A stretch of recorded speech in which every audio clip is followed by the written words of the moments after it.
যে জায়গাটা আর কি খুব ঘোলাটে, সেটা হচ্ছে আমরা শুনতেছি প্রশ্নবিদ্ধের জায়গাটা বা কিছু অনিয়ম যেটা আমরা শুনতেছি সেটাকে আবার প্রশাসন কিংবা যারা এটার দায়িত্বে আছে তারা বিচ্ছিন্ন ঘটনা বলার চেষ্টা করছেন, কারণ এই জায়গায় কোনো একটা সিস্টেমেটিক ওয়েতে জিনিসটা হয়েছে কিনা সেটা নিয়ে অনেক প্রশ্ন ছিল। আমরা দেখছি বিভিন্ন ভিপি প্রার্থী, বিভিন্ন স্বতন্ত্র প্রার্থী তারা কিন্তু বিভিন্ন ধরনের আবেদনপত্র দিচ্ছে, তারা সিসিটিভি ফুটেজ চাচ্ছে, তারা ভোটার তালিকা চাচ্ছে, কিন্তু বিশ্ববিদ্যালয় প্রশাসন বারবার পাশ কাটিয়ে যাচ্ছে। আমার মনে হয় যে আজকে এই যে শিক্ষার্থী বা প্রার্থীদের যে প্রশ্ন, সে প্রশ্ন বা সংশয়কে যদি ক্লিয়ার বিশ্ববিদ্যালয় প্রশাসন না করে, ইতিহাসের কাঠগড়ায়, বিচারের কাঠগড়ায় তাদেরও দেওয়া। আপনাদের ক্ষোভের কিন্তু বহিঃপ্রকাশ আমরা দেখেছি ভিসির উপরে, আপনারা কিন্তু সরাসরি বলেছেন জামাতের ভিসি। এই ঢাকা বিশ্ববিদ্যালয়ে যখন ভিসি নিয়োগ দেওয়া হবে, একজন শিক্ষক তিনি বিএনপি করেন বলে তাকে কিন্তু ট্যাগিং করা হয়েছিল যে বিএনপির কোনো শিক্ষক ভিসি হতে পারবে না। চাঁদাবাজি সহ বিভিন্ন রকমের যে টেন্ডারের যে অপসংস্কৃতি আমরা দেখছি, সেইগুলোর কিছু অভিযোগ কিন্তু আমরা এখনো পাচ্ছি। তো সেটা তৃণমূল হতে পারে, সেন্ট্রালে হতে পারে, বিভিন্ন জায়গায়। আমরা তো একমাত্র ছাত্র সংগঠন যারা শুধু সাংগঠনিক ব্যবস্থা নিয়ে ক্ষান্ত দিন, বরং আমরা আমাদের নেতারা দলের কর্মীর বিরুদ্ধে নিজে বাদী হয়ে মামলা করেছি। এটা বাংলাদেশে আগের কোনো রাজনৈতিক ইতিহাসে নেই যে একই দলের নেতা অন্যায় করার কারণে তাকে শুধু বহিষ্কার করেনি, বরং বাদী হয়ে মামলা পর্যন্ত করেছে এবং তাই সে জেলে গিয়েছে। আসসালামু আলাইকুম প্রিয় দর্শক, সবাইকে Y2Z পডকাস্টে স্বাগতম। আজকে আমাদের যেই সেশনটা অ্যাকচুয়ালি এটা খুবই আমাদের জন্য অবশ্যই এটা স্পেশাল। তার কারণটা হচ্ছে আজকে আমাদের যিনি গেস্ট, তিনি এই সম্প্রতি যেই বিভিন্ন ঘটনা ঘটে গেছে বাংলাদেশে, সেক্ষেত্রে তিনি অনেকখানি আলোচিত, কিছু ক্ষেত্রে সমালোচিত, এবং ভাইয়ের পরিচয়টা আসলে নতুন করে দেওয়ার কিছু নাই। ঢাকা বিশ্ববিদ্যালয় ছাত্র দলের সবার পরিচিত মুখ জিএস, এবং তিনি আর কেউ নন, আমাদের শেখ তানভীর বাড়ি হামিম ভাই। ভাই আপনাকে স্বাগতম আজকের পডকাস্টে। আপনাকেও ধন্যবাদ এই পডকাস্টে। সো ভাই, আজকের পডকাস্টে স্পেশাল, তার কারণটা হচ্ছে বাংলাদেশে আসলে জনমানুষের যে আকাঙ্ক্ষার জায়গাটা ছিল ঢাকা বিশ্ববিদ্যালয় এবং তার পাশাপাশি ডাকসু, সো সেখান থেকে কিন্তু আসলে আমরা অনেক নতুন কিছু প্রত্যাশা পাচ্ছি, কিছু গুঞ্জনও আছে। সো সবকিছু মিলে আজকে ভাই আপনার কাছ থেকে একদম খোলামেলা যে আলোচনাটা সেটা শুনবো। হয়তোবা অনেক ব্যস্ততার মধ্যে আপনি যে জিনিসগুলো সবার সামনে বলতে পারেন না, আজকে ভাই সেগুলো আপনার কাছ থেকে শুনবো আমরা অবশ্যই। সো প্রথমে যে জায়গা থেকে আসবো ভাই, নির্বাচন তো অবশ্যই আপনারা আপনাদের জায়গা থেকে ব্যাখ্যা করবেন, বাট এক কথায় যদি বলি, নির্বাচনের আসলে পরিবেশ এবং স্বচ্ছতা কেমন ছিল? না, আসলে দেখুন, আপনার 5ই আগস্টের পরবর্তী সময়ে কিন্তু একটি ডাকসু নির্বাচন, এটা কিন্তু খালি শিক্ষার্থীদের চাওয়া না, সারা বাংলাদেশে একটি চাওয়া ছিল। কেননা গত 17 বছর ধরে আমাদের যারা তরুণ প্রজন্ম তারা তাদের ভোটাধিকার প্রয়োগ করতে পারেন। সুতরাং এই নির্বাচনটা অত্যন্ত গুরুত্বপূর্ণ একটি নির্বাচন ছিল জাতীয় নির্বাচনের পূর্বে। কিন্তু আমরা দেখতে পেলাম যে এই নির্বাচনকে ঘিরে নির্বাচনের যে পরিবেশ, অর্থাৎ যে ইন্ডিকেটরসগুলো থাকা প্রয়োজন, সেইগুলো কিন্তু অনেক ক্ষেত্রেই ল্যাকিংস ছিল। অর্থাৎ এই নির্বাচনকে আমরা কিন্তু 5ই আগস্টের পরে এসে একটি নির্বাচনকে নিয়ে প্রশ্ন তুলবো, এইটা কিন্তু আমরা কেউই চাই না। অ্যাজ এ ছাত্র সংগঠন বা ব্যক্তি হামিম হিসেবে আমিও চাইনি, আমার মনে হয় ঢাকা বিশ্ববিদ্যালয়ের শিক্ষার্থীরাও চাইনি, এমনকি সমগ্র বাংলাদেশের জনগণও এটা চায়নি। কিন্তু আমরা দেখলাম যে ইতোমধ্যে কিন্তু বিভিন্ন প্রশ্নের তৈরি হয়েছে। এমনকি এটা যে হেরে যাওয়ার পরে সকলে যারা হেরে গিয়েছে তারপরে তুলেছে এমন না, নির্বাচনের দিন সকাল থেকেই কিন্তু এরকম বিভিন্ন প্রশ্ন তোলা শুরু হয়েছে। আচ্ছা ভাই, যে জায়গাটা ছিল মানে সব প্রশ্ন আমরা দেখছি যে অনিয়ম বা জায়গা, এগুলো কিন্তু খুব ক্লিয়ার করে আমরা জানি যে কোথায় কোথায় আসলে প্রবলেমগুলো ছিল। আপনার জায়গা থেকে একদম সরেজমিনে আপনি কোন কোন জায়গাগুলোতে স্পেসিফিক্যালি প্রবলেমগুলো দেখছেন? প্রথমে নির্বাচনের দিনের কথা বলি। নির্বাচনের দিনের প্রথমে শুরুতেই কিন্তু একটি মিডিয়া ট্রায়ালের শিকার হতে হয়েছে আমাদের ভিপি প্রার্থীকে। আপনি দেখেছেন যে একটি নির্বাচনী কেন্দ্রের ভিতর আমাদের ভিপি প্রার্থী গিয়েছে, সেটাকে বলা হয়েছে যে আচরণবিধি লঙ্ঘন হয়েছে, এবং সেটিকে বাংলাদেশের বিভিন্ন জাতীয় দৈনিক কিন্তু ওই সময় নিউজ করেছে, যেটা আমাদের উপর একটি ইফেক্ট ফেলেছে। কেননা আমাদের যারা অনাবাসিক শিক্ষার্থী অথবা যারা আবাসিক শিক্ষার্থী তারাও কিন্তু তখন ভোট দিতে আসবে। তো ঘুম থেকে উঠে সকালে যখন একজন পত্রিকায় দেখবে যে ছাত্র দলের প্রার্থী, ভিপি প্রার্থী, সে নির্বাচনের দিনের শুরুতেই অনিয়ম করেছে, সুতরাং তাকে যদি নির্বাচিত করা হয় সে তো আরো অনিয়ম করবে, এই ধরনের একটা কনসেপ্ট কিন্তু তাদের মেন্টালি গ্রো আপ হয়েছে। সুতরাং কিন্তু আমরা দেখলাম তার 2 ঘন্টা পরে কিন্তু চিফ রিটার্নিং অফিসার ক্লিয়ার করলেন যে নির্বাচনী আচরণবিধিতে উল্লেখ আছে যে ভিপিজিএস এজিএস তারা বিভিন্ন কেন্দ্রে যেতে পারবে রিটার্নিং অফিসারের অনুমতি সাপেক্ষে, এবং রিটার্নিং অফিসার কিন্তু তাকে অনুমতি দিয়েছিল। অর্থাৎ এই যে একটি মিডিয়া ট্রায়ালের সৃষ্টি হলো, এর ফলে কিন্তু এটা ইম্প্যাক্ট পড়েছে। একইভাবে আপনি দেখেন যে এই মিডিয়া ট্রায়ালের পরে আমরা একটু পর দেখতে পেলাম অমর একুশে হলে একজন আপনার কর্মকর্তা তিনি ব্যালট বক্সে ব্যালট করে দিচ্ছেন এবং হাতে নাতে ধরা পড়েছে, তাকে কিন্তু বিশ্ববিদ্যালয় প্রশাসন প্রত্যাহার করে নিয়েছে। তার কিছুক্ষণ পর আমরা দেখলাম রোকেয়া হল কেন্দ্র অর্থাৎ টিএসসি কেন্দ্রে একজন নারী ভোটার ভোট দিতে যেয়ে তিনি দেখলেন যে একটি ব্যালট পেপার, সেখানে আপনার একজন ভিপি একজন জিএস এর টিক দেওয়া, অর্থাৎ ভোট দেওয়া ব্যালট পেপার তাকে প্রদান করা হয়েছে, এবং তিনি সেখানে প্রতিবাদ করেছেন, পরবর্তীতে বেরিয়ে প্রেস ব্রিফিং করলেন। এই যে কনসিকুয়েন্সগুলো, পরপর ঘটনাগুলো ঘটলো, এরপরে আমরা একটি দেখলাম যে বিভিন্ন কেন্দ্রে বিভিন্ন ছাত্র সংগঠন এমনকি স্বতন্ত্র যারা প্যানেল বা স্বতন্ত্র যারা প্রার্থী তারাও বিভিন্ন ধরনের কিন্তু তাদের যে কি বলবো ব্যালট নম্বর সেটি প্রচারণা করছিল এবং হাতে হাতে দিচ্ছিল। সেটাকে আমরা খারাপভাবে দেখি না, কেননা দেখেন একজন শিক্ষার্থীর কিন্তু 200 ইংরেজি শব্দ মুখস্থ করতে আপনার 6 মাস লাগে। সেখানে এই 20 দিনের ভিতরে একটি ইলেকশন কার ব্যালট নম্বর কত এটা মনে রাখা খুব কঠিন। এমন না যে ব্যালট পেপার আপনার হাতে ধরিয়ে দিলে আপনি আমাকে ভোট দিবেন, কিন্তু এটা ব্যালট নম্বর চেনাইতে সহজতর হতো। এই জন্য আমরা এটা প্রতিবাদ করিনি, কিন্তু আমরা দেখলাম যে যারা এখানে দায়িত্বরত প্রশাসনিক কর্মকর্তা রয়েছে তারা অন্য ছাত্র সংগঠন বা অন্য স্বতন্ত্র প্যানেলের শিক্ষার্থীদের ভোটারদের প্রার্থীদের দিতে দিচ্ছে, কিন্তু ছাত্রদলকে বাধা প্রদান করছে। তখন কিন্তু আমরা একটা প্রতিবাদ করেছি। কিন্তু ভাই ছাত্রদল তো আসলে অনেক জায়গায় তাদের টেবিল নিয়ে বা ওইরকম বুথ সিস্টেম করেও কিন্তু সব জায়গায় নির্বাচনের দিনও কিন্তু প্রচারণা ঠিক বলা যায় না, বাট মানে মানুষের কাছে পৌঁছানো সেই বিষয়টা কিন্তু করছে। তো সে জায়গায় আসলে আপনারা সুবিধা পান নাই, অন্যরা পাইছে, এই জায়গাটা ভাই কিভাবে? না আসলে দেখুন না, বাংলাদেশের এহেন কোনো নির্বাচনে যে নির্বাচনে ব্যালট পেপার দেওয়া হয় না। আপনি সেটা আইনজীবী সমিতির নির্বাচন বলেন, কোনো ক্লাবের নির্বাচন বলেন বা জাতীয় বা স্থানীয় নির্বাচন বলেন, এটাও তো একটি নির্বাচন। আর আপনি বললেন যে আমরা বিভিন্ন বুথ বসিয়েছি, একটি টেবিলের মতো করে 100 মিটারের বাইরে টেবিল বসিয়েছি। সেই টেবিলে আমরা কি করেছি, আমাদের যে ব্যালট পেপার সেগুলো রাখা, শিক্ষার্থীরা যখন প্রবেশ করবে তাদের হাতে দেওয়া। কিন্তু আমরা দেখলাম 100 মিটার বাইরে থেকে আমরা যখন দিচ্ছি, কিন্তু আমাদের অন্য যারা প্যানেলের প্রার্থী রয়েছে অথবা যারা স্বতন্ত্র প্রার্থী তারা কিন্তু একদম ভোট কেন্দ্রের গেটের দিয়ে দিচ্ছে, কিন্তু আমরা সেখানে বাধাগ্রস্ত হয়েছি। আমরা কাউকে দোষারোপ করব না, কাউকে এক্সট্রা সুবিধা দিচ্ছে সেটাও বলবো না, কিন্তু আমাদের মনে হয়েছে বিভিন্ন ক্ষেত্রে বিভিন্নভাবে আমাদেরকে বিভিন্নভাবে প্রতিবন্ধকতা স্বীকার করা। আচ্ছা ভাই, একটা বিষয় মানে আমার কাছে খুব বেশি যে জিনিসটা মানে ইন্টারেস্টিং মনে হয়েছে, মানে আমার একদম মানে আমি তো ঢাকা বিশ্ববিদ্যালয়ের ওই ভোটের সময়টাতে ছিলাম, বা আমার ফ্রেন্ডের থেকেও যে জিনিসটা দেখছি প্রচারণার সময় কিন্তু আপনার বেশ ভালো একটা অবস্থান ছিল, বাকি অবস্থান জানি না, বাট অন্তত জিএস পদপ্রার্থী হিসেবে আপনার কিন্তু বেশ শক্ত একটা অবস্থান ক্যাম্পাসে আমরা দেখছি। এবং জনপ্রিয়তা থেকে বলি এবং আপনার পূর্বের বিভিন্ন মানে পজিটিভ কাজগুলোর প্রভাব থেকে বলি, খুব ভালো একটা জায়গা কিন্তু আমরা দেখছি। সেটা থেকে কেন ভাই মানে বিচ্যুতি হইল নির্বাচনের ফলাফলে, বা কোন জায়গাটায় চেঞ্জ আসলো ভাই? আমি তো নিজেও অবাক। আমি কিন্তু ভোটের আগের দিন, যেদিন ভোট হবে তার আগের দিন ভেবেছি আমি জিতে গেছি, কেননা আমি দেখলাম যে আমি যখন প্রথম নমিনেশন পেয়েছি তখন কিছু সংখ্যক ছেলে পেলে তারা ওয়েল অ্যাকসেপ্ট করছিল, কিন্তু যত দিন যাচ্ছিল আমি দেখলাম যে শিক্ষার্থীরা আমাকে খুব ভালোভাবে গ্রহণ করছে। অনেক অংশে তারা কিন্তু আমাকে অনেক ক্ষেত্রে বিভিন্ন ধরনের যে রূপরেখা, ভাই আপনি নির্বাচিত হলে এটা করতে হবে ওইটা করতে হবে, বিভিন্ন ধরনের কথোপকথন।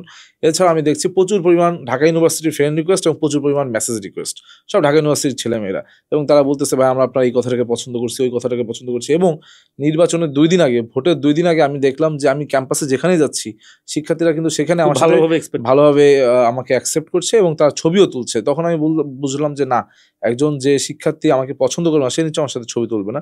কিন্তু আমি দেখলাম যে পলিটিক্সের বাইরে যে অসংখ্য নিউট্রাল স্টুডেন্টস যারা আসলে কোনো পলিটিক্যাল অর্গানাইজেশনের সাথে অ্যাফিলিয়েটেড না, তারা কিন্তু ছবি তুলছে এবং আমার নাম্বার নিচ্ছে, তা আমাকে মেসেজ করতেছে ভাই আজকে আপনার এই কথাটা খুব ভালো হয়েছে। তো আমি তখন ভেবেছিলাম যে না, আমি খুব ভালো সাড়া পাচ্ছি। কিন্তু যেহেতু আপনিও ঢাকা বিশ্ববিদ্যালয়ের শিক্ষার্থী, আপনি খোঁজ নিলে দেখতে পাবেন এরকম সাড়া কিন্তু খুব কম সংখ্যক প্রার্থী পেয়েছে। কিন্তু আমি নিজেও অবাক হয়েছি যে ভোটের মাঠে আমার সাথে যে জিএস প্রার্থী তার ব্যবধান প্রায় 5,000-এর বেশি, প্রায় 5,000 মতো। সুতরাং এই বিষয়টা আমিও খুব বিস্ময় হয়েছি, অথবা হয়েছি।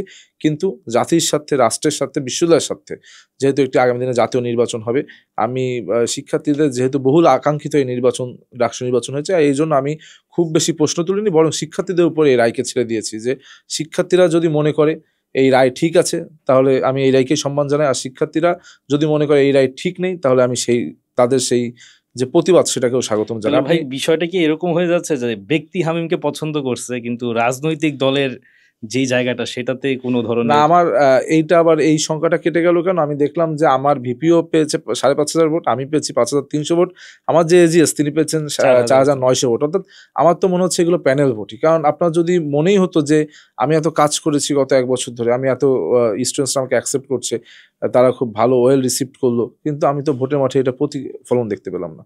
এই জন্য আমার মাঝে মধ্যে নিজের কাছে প্রশ্ন হয় যে আমি যে 1 বছর এত কাজ করার চেষ্টা করলাম, না ভোটের জন্য কাজগুলো করিনি, কিন্তু শিক্ষার্থীদের সাথে যে আমার এত ধরনের একটা মেমোরিজ তৈরি হলো, একটা ভালো বন্ডিং তৈরি হলো, বা আমি আমার জায়গা থেকে ক্ষুদ্র পরিসরের চেষ্টা করেছি, কিন্তু আমি ভোটের মাঠে কেন প্রতিফলন দেখতে পেলাম? নিশ্চয়ই আমার কোনো ল্যাকিংস আছে, আমি সেগুলো বের করার চেষ্টা করছি। আচ্ছা ভাই, তো মানে যে জায়গাটা জানতে চাচ্ছিলাম আসলে বেসিক্যালি যে মানে ব্যক্তি হামিমকে ছাড়ায় তার রাজনৈতিক পরিচয় কি বড় হয়ে উঠছে কিনা এই জায়গাটা, এটাই ভাই জানতে চাচ্ছিলাম আসলে। যে মানে সবাই ব্যক্তি হামিমকে হয়তো বা পছন্দ করছে, কিন্তু রাজনৈতিক দলের পরিচয়টা কি এই ক্ষেত্রে কোনো ধরনের নেগেটিভ প্রভাব ফেলছে? আসলে রাজনৈতিক দলের মানে পরিচয় প্রভাব ফেলেছে কিনা এইটা আমি বিশ্বাস করতাম যদি দেখতাম কোনো স্বতন্ত্র প্রার্থী জিতে গেছে। আচ্ছা। আমরা দেখেছি একটি রাজনৈতিক সংগঠনের বিখ্যাত 2 জন রাজনৈতিক ব্যক্তিত্ব তারাই কিন্তু জয়লাভ করেছে এবং পূর্ণ প্যানেলে এক কথায় 2-1টা বাদে তারা জয়লাভ করেছে। সুতরাং এখানে আমার মনে হচ্ছে যে পলিটিক্যাল যে আইডেন্টিটি সেটা কোনো অংশে কিন্তু প্রভাব ফেলেনি, বরং আমার মানে ব্যক্তি যে আইডেন্টিটি অথবা পলিটিক্যাল আইডেন্টিটি কোনোটাই প্রভাব ফেলেনি। বরং আমার মনে হয়েছে যে এই নির্বাচনটাকে বিশেষ করে আমার কিছু অংশে প্রশ্নবিদ্ধ মনে হয়েছে। কিছু অংশে আমি বলেছি যে বৃহত্তর স্বার্থে আমি এই নির্বাচনকে এক ধরনের কিন্তু লেজিটিমাইজড করেছি। শিক্ষার্থীদের উপর রায়টাকে আমি আস্থা রেখে। কিন্তু ভাই এই জায়গায় মানে যে জায়গাটা আর কি খুব ঘোলাটে সেটা হচ্ছে আমরা শুনতেছি প্রশ্নবিদ্ধের জায়গাটা বা কিছু অনিয়ম যেটা আমরা শুনতেছি সেটাকে আবার প্রশাসন কিংবা যারা এটার দায়িত্বে আছে তারা বিচ্ছিন্ন ঘটনা বলার চেষ্টা করছেন, কারণ এই জায়গায় কোনো একটা সিস্টেমেটিক ওয়েতে জিনিসটা হয়েছে কিনা সেটা নিয়ে অনেক প্রশ্ন ছিল। দেখুন আপনার এইখানে যারা প্রার্থী, ধরেন আমি একজন প্রার্থী, আমি জয়লাভ করেছি, আমি কিন্তু অন্য প্রার্থী বা অন্য ভোটারদের কাছে জবাবদিহি করতে বাধ্য না, কেননা একটি প্রক্রিয়ার মধ্যে আমি হয়েছি। কিন্তু কোনো প্রার্থী বা ভোটার যদি এই ভোটের যে আয়োজন সেটি নিয়ে প্রশ্ন থাকে, এই প্রশ্নের স্পষ্ট জবাব দেয়া, এই যে বিভিন্ন সংশয় তৈরি হয়েছে এই সংশয় কাটিয়ে তোলার দায়িত্ব কিন্তু বিশ্ববিদ্যালয় প্রশাসনের, নির্বাচন কমিশনের। আমি এখানে কোনো প্রার্থীকে দায়ভার দিব না যে অমুক প্রার্থীকে জেতানোর জন্য এটা করা হয়েছে, আমি এগুলো বলবো না।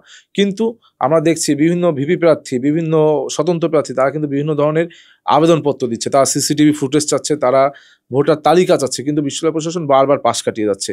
সুতরাং আমি আপনার আজকে এই প্রোগ্রামের মাধ্যমে একটি কথা ক্লিয়ার করতে চাই যে কোনো প্রার্থীকে এখানে দোষারোপ করা যাবে না, কিন্তু বিশ্ববিদ্যালয় প্রশাসন তাদের দোষের যে জায়গা, অর্থাৎ কোনো প্রার্থী অথবা ভোটারের ভিতর যদি কোনো সংশয় দাঁড়ায় এই নির্বাচনকে কেন্দ্র করে, সেই সংশয়টা কাটিয়ে তোলার সম্পূর্ণ দায় দায়িত্ব কিন্তু বিশ্ববিদ্যালয় প্রশাসনের, এবং সেটা যদি তারা করতে ব্যর্থ হয় তবে আপনি দেখেছেন যে 17 বছর ধরে ফ্যাসিস্ট যে রেজিম, সেই রেজিম কিন্তু 17 বছর ধরে অনেক বিভিন্ন ধরনের যে আপনার কনফিডেন্স দেখিয়েছে, কিন্তু শেষ পর্যন্ত পালিয়ে যেতে হয়েছে। আমার মনে হয় যে আজকে এই যে শিক্ষার্থী বা প্রার্থীদের যে প্রশ্ন, সে প্রশ্ন বা সংশয়কে যদি ক্লিয়ার বিশ্ববিদ্যালয় প্রশাসন না করে, ইতিহাসের কাঠগড়ায়, বিচারের কাঠগড়ায় তাদেরও দাঁড়াতে হবে। আপনাদের ক্ষোভের কিন্তু বহিঃপ্রকাশ আমরা দেখেছি ভিসির উপরে, আপনারা কিন্তু সরাসরি বলেছেন জামাতের ভিসি। সো এই বিষয়টা আসলে ভাই কেমন? আসলে শিক্ষক তো শিক্ষক, কিন্তু এই শিক্ষক যখন প্রশাসনিক কর্মকর্তা হয় তখন কিন্তু আমাদের বিভিন্ন ধরনের তাকে আসার জায়গা তৈরি হয়। সুতরাং এই আসার জায়গা থেকেই কিন্তু আপনি দেখুন ওই দিন বিকালবেলা আমরা যখন দেখলাম বিভিন্ন অনিয়ম, কিন্তু কোনো কেন্দ্রেই এই অনিয়মের কিন্তু কোনো ক্লিয়ারেন্স বিশ্ববিদ্যালয় প্রশাসন দিচ্ছে না, নির্বাচন কমিশন ক্লিয়ার করছে না বিষয়গুলোকে, তখন কিন্তু আমরা প্রতিবাদ করেছি। এই প্রতিবাদ, হ্যাঁ, প্রতিবাদের ভাষা সবসময় কিন্তু ভালো হয় না। আমি ব্যক্তিগতভাবে আপনি দেখেছেন যে আমি একজন প্রশাসনিক কর্মকর্তা, তার সাথে ওইখানে আমার যে প্রতিবাদ সেটা উচ্চস্বরে করেছি। আমি তারপরে কিন্তু সরি বলেছি, কেননা প্রশাসনিক কর্মকর্তা হিসেবে আমার প্রতিবাদের ভাষা ঠিক আছে, কিন্তু আমার হয়তো ওই টোনে বলা উচিত হয়নি, কারণ তিনি একজন সর্বশেষে শিক্ষক। ঠিক একইভাবে আমাদের ছাত্রদলের সভাপতি ঢাকা বিশ্ববিদ্যালয়, তিনিও কিন্তু একটি প্রতিবাদ করেছে।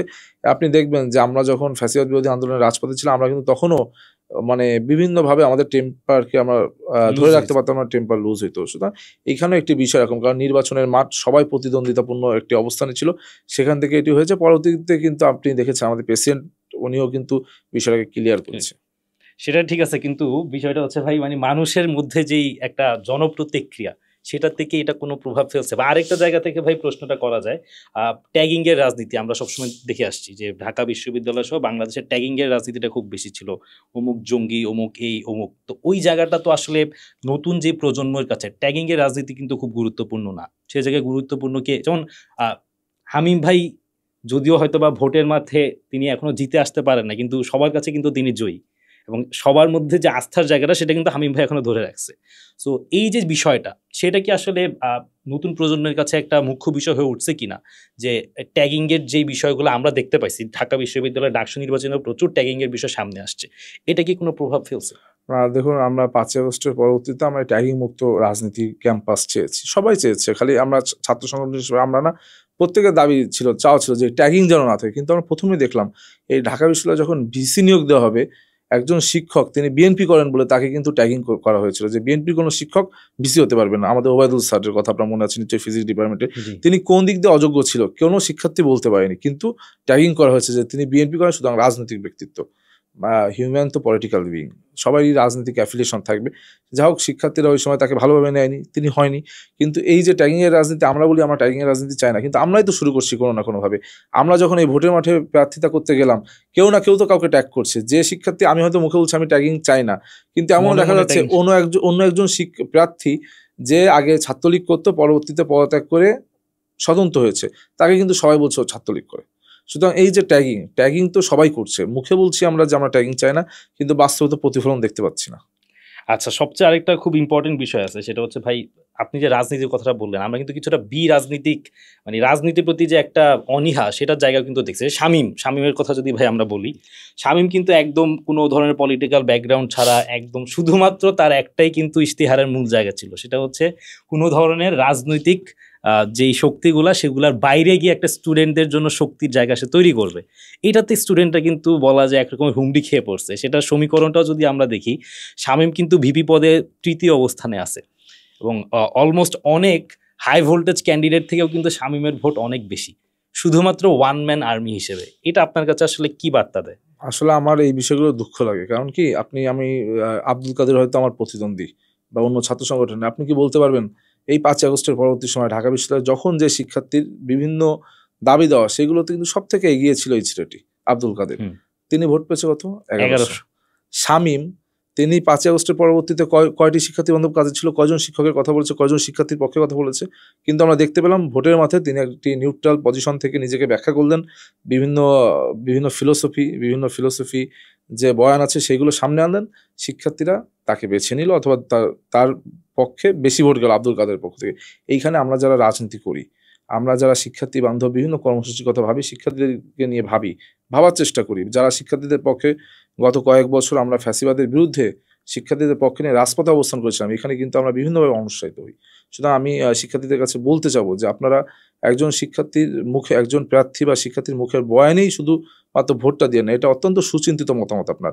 হয়তোবা এবার আপনারা অনেকাংশেই করে ফেলেছেন, কিন্তু আমি আশা করব পরবর্তী যে নির্বাচন হবে অবশ্যই ডাকসু নির্বাচন ক্যালেন্ডারভুক্তিতে হবে। এটা আমাদের সকলের ইশতেহারে ছিল, যারা নির্বাচিত হয়েছে তাদের ইশতেহারেও আছে, তারা তাদের কথা রাখে কি রাখে না এটার মাধ্যমে প্রমাণ হবে যে তারা 1 বছর পর তাদের ছেড়ে আবার নতুন নির্বাচনের দাবি করে কিনা, এটাও আমরা দেখব।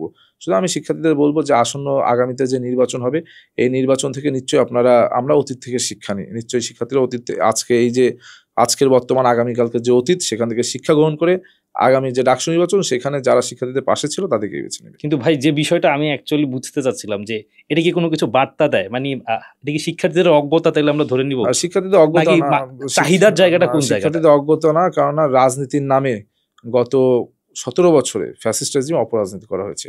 সেখান থেকে আমাদের ঢাকা বিশ্ববিদ্যালয়ের শিক্ষার্থীরা ট্রমাটাইজড, খালি ঢাকা বিশ্ববিদ্যালয়ের শিক্ষার্থী না, বাংলাদেশের জনগণ ট্রমাটাইজড। সেই ট্রমাটাইজকে টুল হিসেবে ব্যবহার করেছে এই স্বতন্ত্র নামধারী কিছু প্রার্থী, যাদের আপনি স্বতন্ত্র যতই বলেন প্রত্যেকেরই না কিন্তু কারো না কারোর সাথে অ্যাফিলিয়েশন আছে। আমি ব্যক্তিগতভাবে কারো কথা বলবো না, কিন্তু আমাদের এখানে যারা প্রার্থী রয়েছে প্রত্যেকের কারো না কারোর সাথে অ্যাফিলিয়েশন রয়েছে, এটাই বাস্তবতা। সুতরাং আমরা হয়তো মুখে বলছি যে আমরা স্বতন্ত্র, আমাদের কোনো পলিটিক্যাল পার্টির সাথে অ্যাফিলিয়েশন নেই, কিন্তু কোনো না কোনো পলিটিক্যাল পার্টির বেনিফিশিয়ারি আমরা, কোনো না কোনো পলিটিক্যাল পার্টিকে ব্যবহার করে আমরা এতদিন সামনে এই পর্যন্ত এসেছি। সুতরাং এখানে স্বতন্ত্র বলতে কেউ নেই, প্রত্যেকের ফিলোসফি কারো না কারোর সাথে মিলে যায়, এটাই স্বাভাবিক। শুধু আমার মনে হয়েছে যে স্বতন্ত্র এই কথাটাই একটা হচ্ছে বাবল। ঠিক আছে ভাই, স্বতন্ত্র কথাটা বাবল, এই জিনিসটা ধরে আমরা একটু সামনে আগাই। নারীদের খুব একটা প্রভাব আমরা দেখতে পাইছি, যেহেতু ভোটারদের মধ্যে অধিকাংশ বলা যায় না, অনেক বড় একটা স্টেক অ্যাকচুয়ালি নারীদের ছিল। তো নারী নিরাপত্তার কথা কিংবা নারীদের আকাঙ্ক্ষার জায়গাতে কিন্তু আমরা দেখছি সবাই বিভিন্ন রকমের ইশতেহারের জায়গা থেকে বিভিন্ন প্রতিশ্রুতি দেওয়ার চেষ্টা করছে। এবং আপনার ভাই যে কাজগুলো আমরা দেখছি, কমল এইড থেকে শুরু করে মেডি এইডের কাজগুলো, অনেক জায়গায় কিন্তু আপনি নারী শিক্ষার্থীদের জন্য অনেক কাজ স্ব-উদ্যোগে করছেন। শুধুমাত্র এমন না যে কারো ব্যাকিং ছিল, বা এই ক্ষেত্রে শুধুমাত্র নিজের উদ্যোগে অনেক কাজ করে গেছেন। সে জায়গাতে কিন্তু ভাই আমরা যেই ভোটের যে জায়গাটা দেখলাম, যদি আমি একদম সমীকরণের জায়গা থেকে বলি, রোকেয়া হলের মধ্যে যারা নারীদের আইকন ছিল, আমি যদি একদম নাম ধরে বলি, উমামা ফাতেমা আপু কিংবা ছাত্র ইউনিয়নের যিনি ইমি আপু ছিলেন, তাদের যে ভোটের রেশিওটা, আর ভোটের আগে আমরা যাদের কথা শুনছি যে নারী বিদ্বেষী কিংবা নারীদের জন্য অ্যাকচুয়ালি সেফ না, সো সেখানে কিন্তু ভাই ভোটের যে হারটা অনেক বেশি, শুধু অল্পতে না, দ্বিগুণ তিনগুণও হয়ে গেছে। এটা কেন ভাই? আসলে এটা তো আমারও আমার নিজেরও প্রশ্ন এই বিষয়ে। আমাদের নারী শিক্ষার্থীরা অনেকে ফেসবুকে লিখেছে যে যাদেরকে ভোট দিলাম কেউ তো জিতলো না, তাহলে ভোটটা দিলাম কাদের? অনেক শিক্ষার্থী কিন্তু এটা লিখেছে। এবং এই জন্য আমাদের মনে হয় আমাদের নির্বাচন প্রক্রিয়াকে নিয়ে আমরা প্রত্যেকে ধারণা করেছিলাম যে ক্যাম্পাসে 5ই আগস্ট পরবর্তী সময় সবাই কিছু না কিছু অবদান আছে। আমরা এখানে ম্যাক্সিমাম 500 থেকে 700, ম্যাক্সিমাম হলে 1000 ভোটের ব্যবধানে জয় পরাজয় নিশ্চিত হয়। কিন্তু আমরা দেখলাম বিস্ময়ের সাথে যে দ্বিগুণ তিনগুণ ভোটে কিন্তু একজন নির্বাচিত হলো। কিন্তু আপনি দেখুন যে এই নির্বাচনকে কেন্দ্র করে যে উৎসব মুখর আমেজ যে পরিবেশ থাকার কথা ছিল সেটা ভোটের আগে ছিল। ভোটের পরবর্তী 2-3 দিন ক্যাম্পাসে শুনশান নীরবতা। এটা আপনারা ঘুরলেই দেখতে পাবেন এবং শিক্ষার্থীরা ইতিমধ্যে উপলব্ধি করছে। এবং গতকালকে টিএসসিতে একটি ঘটনা ঘটেছে। টিএসসিতে কয়েকটি মেয়ে বৃষ্টিতে গোসল করছিল, সেইখানে বৃষ্টিতে ভিজছিল, সেখানে একজন বহিরাগত সেইখানে কিন্তু তাদের মোরাল পুলিশিং করেছে। কিন্তু আমি অত্যন্ত আশ্চর্য এবং দুঃখের সাথে পরিলক্ষিত করলাম যে আমাদের যে একটি ডাকসু কমিটি হয়েছে, একটি ডাকসু নির্বাচিত বডি হয়েছে, তা কিন্তু কোনো পদক্ষেপ এখন পর্যন্ত নেয়নি।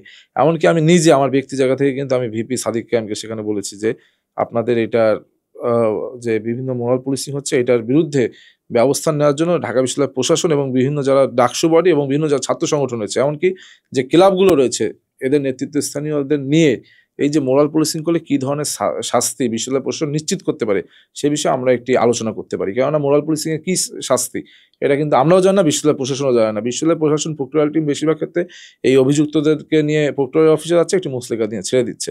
কিন্তু আসলে মোরাল পুলিশিং করলে ঢাকা বিশ্ববিদ্যালয়ের মাটিতে কী পরিমাণ শাস্তি নিশ্চিত হবে এটা যদি আমরা বিভিন্ন জায়গায় বিলবোর্ড করে বসিয়ে দিতে পারতাম, এই ক্ষেত্রে কিন্তু অনেকাংশে কমে যেত বলে আমার বিশ্বাস। আচ্ছা ভাই, এবার একটু আমরা মানে মূল কথাবার্তার বাইরে একটু যদি এই জায়গাতেই আসি, যে বাংলাদেশে পাকিস্তানি ট্যাগিং যে জিনিসটা আমরা দেখছি, মানে অনেক জায়গাতে বিভিন্ন সোশ্যাল মিডিয়াতে আসছে, এই পাকিস্তানি ট্যাগিংটা কি আদৌ কোনো প্রভাব ফেলছে মেয়েদের ক্ষেত্রে? মানে এটা তো খুব বেশি আমরা তো আসলে খুব বেশি যে জায়গাটা দেখছি যে বাংলাদেশের নারীদের নাকি ওই জায়গায় একটা বিশেষ আকর্ষণের জায়গা আছে। প্রথমে আমার রিডিং ছিল এক, কিন্তু আমার এই ভোটের পর মনে হয়েছে যে আমাদের মেয়েরা কিন্তু অধিকাংশ পাকিস্তানি সিরিয়াল দেখতে পছন্দ করে। আমার মনে হচ্ছে যদি এই ভোট সুস্থ হয়, আমি বলবো না সুস্থ হয়েছে, সম্পূর্ণ শিক্ষার্থীদের রায় যদি মনে হয় যে সুস্থ হয়েছে, তাহলে আমার মনে হয় যে আমাদের নারী শিক্ষার্থীরা পাকিস্তানের বিভিন্ন ড্রামা দেখে, সিরিয়াল দেখে, সেখান থেকে তারা ভেবেছে যে এদেরকে সবাই পাকিস্তানি বলছে, এরাই হয়তো বা পাকিস্তানের সে নায়ক, এদেরকে আমরা ভোট দিই। যাক, তো এই কথাটা আসলে হামিমভাবে বিশ্বাস করেন? আমরা মোটামুটি তাহলে ধরে নিলাম যে নারী শিক্ষার্থীদের আশার প্রতিফলনটা তারা ওই জায়গাতে পেয়েছে। আমার মনে হচ্ছে অনেকাংশে আমি বিভিন্নভাবে কনফিউজড, কারণ যে সকল নারী শিক্ষার্থী ফেসবুকে লিখছে ভোট তাদেরকে দিনে, ভোট এত ভোট কিভাবে পেলো, এরকম সংশয় অনেকে প্রকাশ করছে। আর তাদেরকে যারা ভোট দিয়েছে তারা কিন্তু উৎফুল্লভাবে বলছে না ভোটটা আমরা দিয়েছিলাম। কিন্তু আমি আপনাকে আমার ফেসবুক হোয়াটসঅ্যাপ দেখাতে পারবো অসংখ্য নারী শিক্ষার্থী যারা আমাকে মেসেজ দিয়েছে, ভাই আমার ভোটটা আপনাকে দিয়েছিলাম, আপনি আমাদের দিয়েছে, এই ধরনের কথোপকথন তারা করছে। কিন্তু আমি ফেসবুকে দেখলাম না একজন প্রার্থী জিতলে তো তার পক্ষে অনেকে ছবি দেয় যে না ভাইকে ভোটটা দিয়ে বিফলে যায়নি, কিন্তু এরকম কিন্তু কোনো নারী শিক্ষার্থীকে আপনারা দেখতে পাবেন না যে তারা বলছে যে এই দুইজনকে ভোট দিয়েছি বা জিএস ফরওয়ার্দকে ভোট দিয়েছি, বিফলে যায়নি, এরকম আমরা কিছু দেখতে পাচ্ছি না। সুতরাং এইখানে আমাদের একটা কনফিউশন রয়েছে।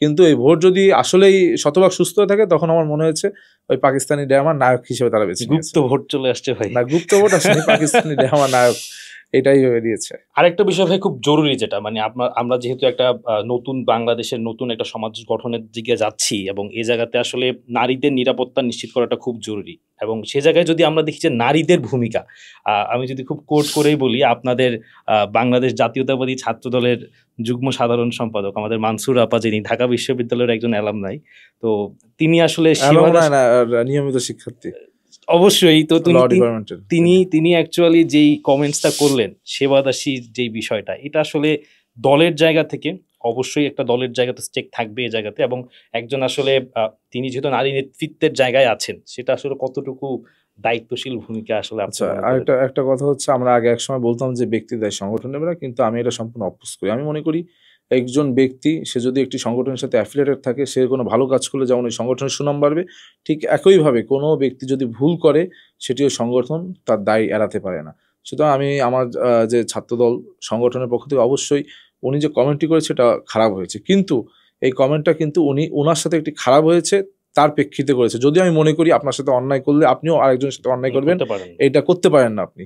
সুতরাং আমরা দেখেছি যে তাকে নিয়ে দীর্ঘদিন 5 আগস্টের পর থেকে বিভিন্ন ফেক আইডিতে ব্যাপকভাবে তাকে বুলিং করা হচ্ছে, বিভিন্নভাবে হ্যারাসমেন্ট করা হচ্ছে। আপনারাও জানেন, আপনি ঢাকা বিশ্ববিদ্যালয়ের শিক্ষার্থী। সেইখান থেকে আমার মনে হয়েছে তিনি তিক্ত অভিজ্ঞতা থেকে তিনি এক ধরনের কমেন্ট করে ফেলেছে, কিন্তু আমার মনে হয় যে এটা করা উচিত হয়নি, কারণ আমার সাথে যদি অন্যায় করা হয় আমি আরেকজনের সাথে অন্যায় করতে পারি না।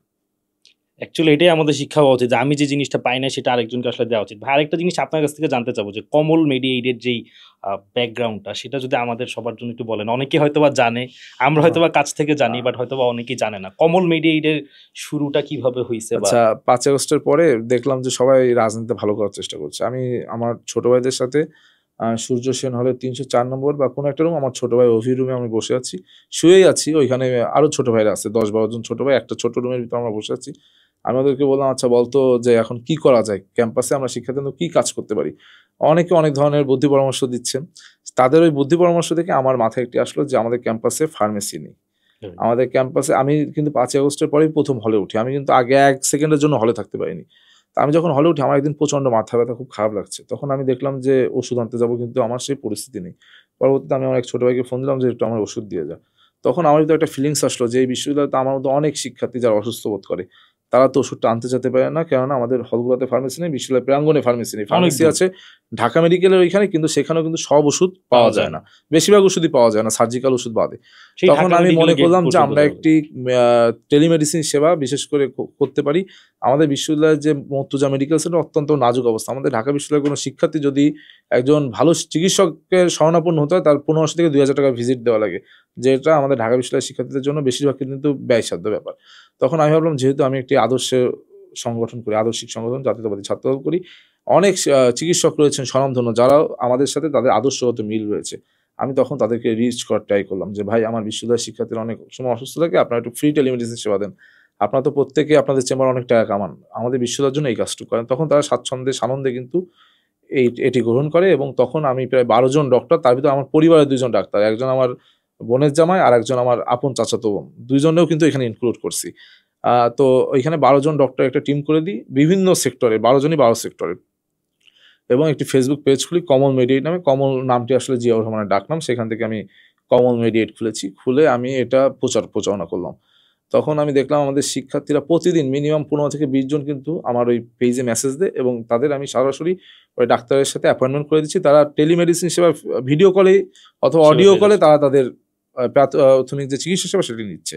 আবার সাথে একই সাথে একটি ব্যবস্থা চালু করলাম, সেটা হলো, যেহেতু আমরা একটি ছাত্র সংগঠন করি, অনেক কর্মী আমাদের, সুতরাং আমাদের তো সুযোগ আছে। আমরা তখন কি করলাম যে ফ্রি ডেলিভারি চার্জে একজন শিক্ষার্থী, তার যদি ওষুধ প্রয়োজন হয়, সে আমাদের পেজে জানাবে, ওষুধের টাকাটি সেই দেবে, কিন্তু বিনা ডেলিভারি চার্জে ওষুধটি আমরা তার রুমে, তার খাটের কোনায় আমরা পৌঁছে দেবো। অর্থাৎ আমরা কিন্তু ছেলেদের ক্ষেত্রে ছেলেদের হলের রুমে ভিতরে যে আমরা দাঁড়ে দাঁড়ে পৌঁছে দিয়েছি, আর মেয়েদের ক্ষেত্রে আমরা হল গেটে পৌঁছে দিয়েছি। অনেক মেয়ে আছে যারা আমাদের এই সেবাগুলো নিয়েছে। আবার আমি আরেকটা বিষয় দেখলাম যে আমাদের নারী শিক্ষার্থী যারা আছে, অনেকাংশে কিন্তু নারী শিক্ষার্থী যারা, তারা তাদের রোগের কথাটি কাউকে শেয়ার করতে পারে না, যেহেতু এখানে উইদাউট প্যারেন্টস তারা থাকে, কাউকে শেয়ার করা নেই। তখন আমি কি করলাম, বিভিন্ন হলে মেডিকেল ক্যাম্প করা শুরু করলাম এই কমল মেডিয়েটের পক্ষ থেকে। আমি রক্ষী হলে করেছি, শামসুন্নাহর হলে করেছি, সুফিয়া কামাল হলে, 3টি হলে করতে পেরেছি, বাকি 2টি হলে আমি করার সময় পেয়ে উঠিনি।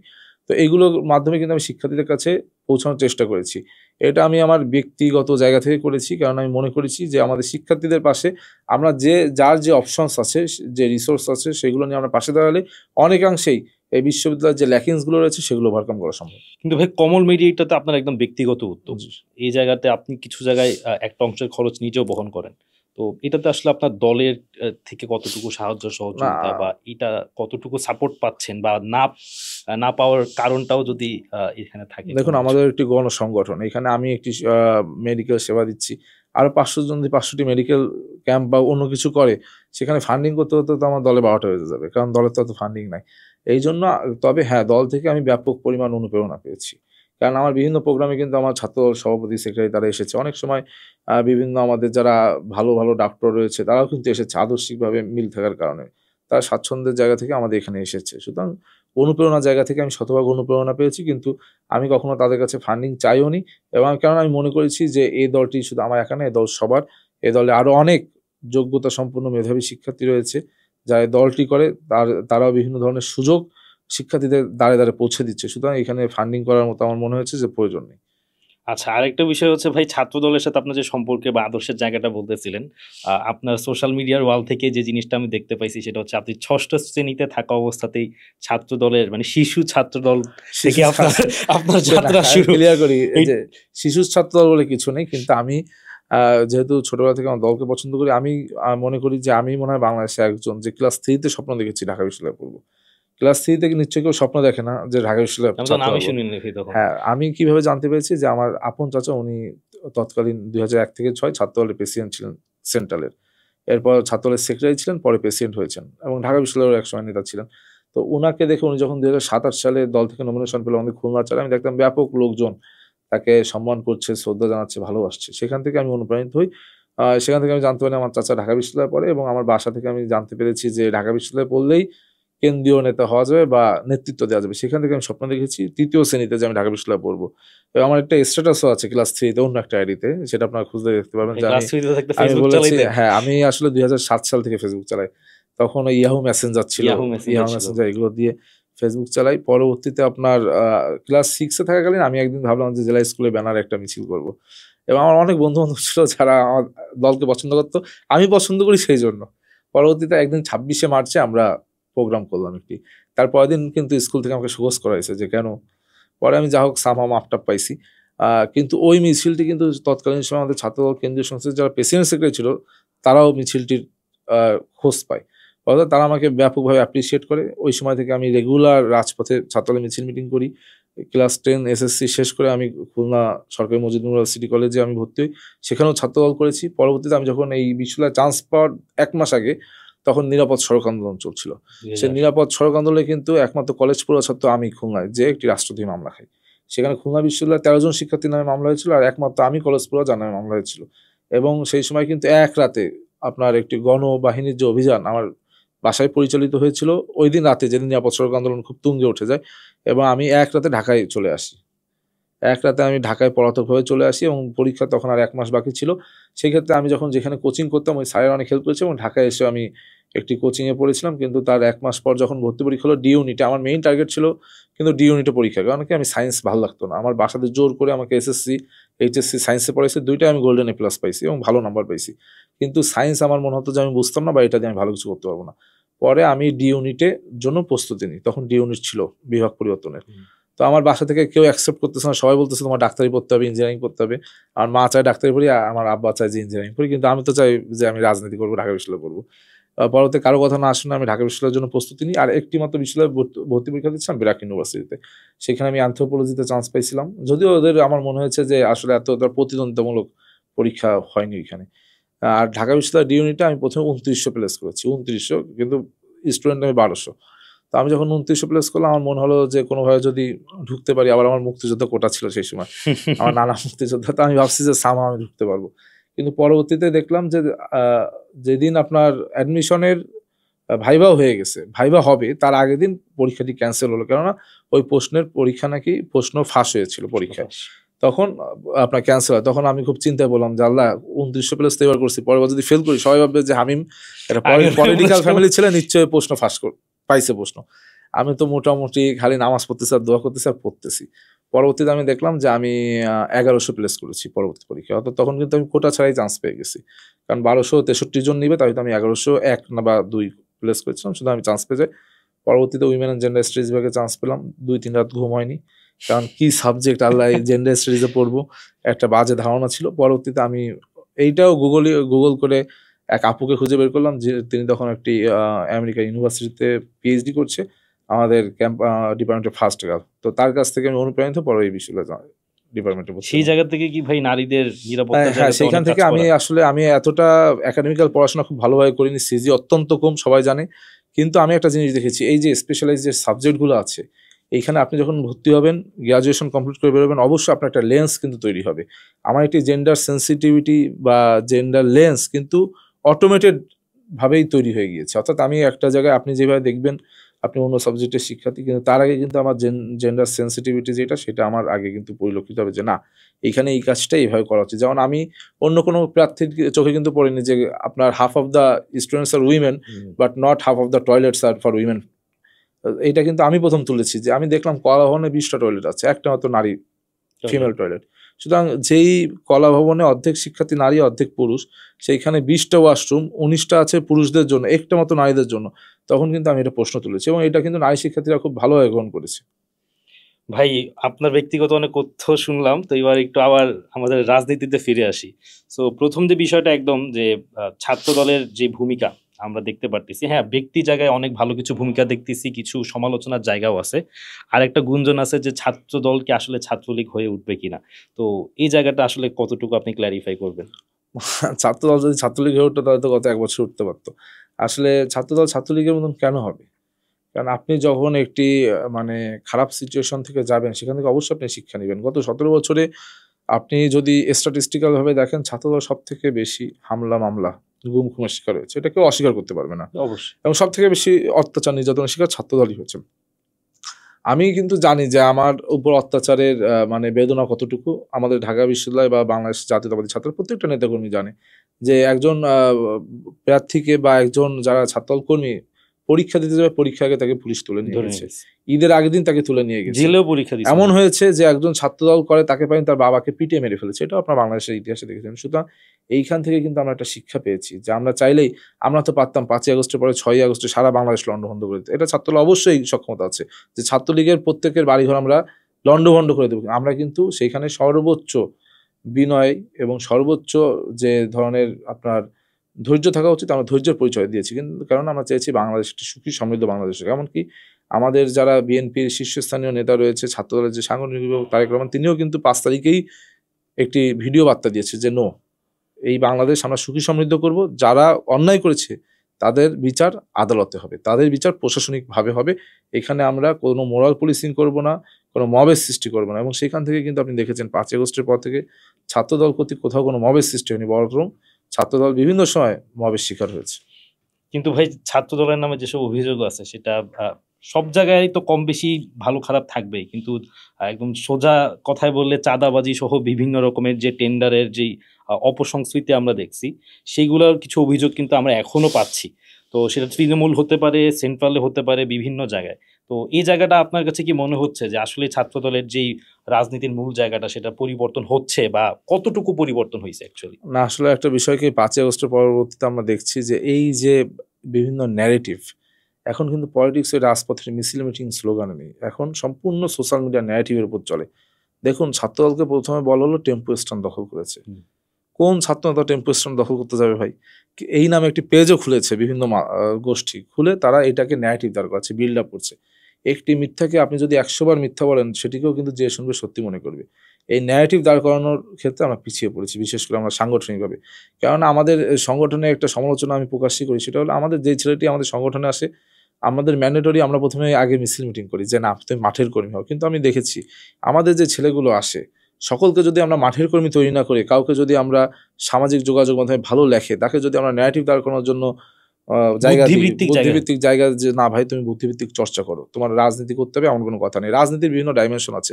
আর আমি দেখলাম আমাদের দলে যারা আসে, এরা যদি 2 দিন বুদ্ধিভিত্তিক কাজ করে, 3 দিনের দিন তাদের একটা পদ লাগবে। কিন্তু এটা কিন্তু অন্য ছাত্র সংগঠন বা অন্য যারা বিভিন্নভাবে রাজনীতি করছে তাদের ভিতর নেই। যে বুদ্ধিভিত্তিক জায়গায় প্র্যাকটিস করতে যাচ্ছে সে বুদ্ধিভিত্তিক জায়গায় আছে, যে মাঠের কর্মী সে মাঠে আছে। একজন অ্যাক্টিভিস্ট কিন্তু কখনোই ইন্টেলেকচুয়ালি আপনারা সম্পূর্ণ দিতে পারবে না।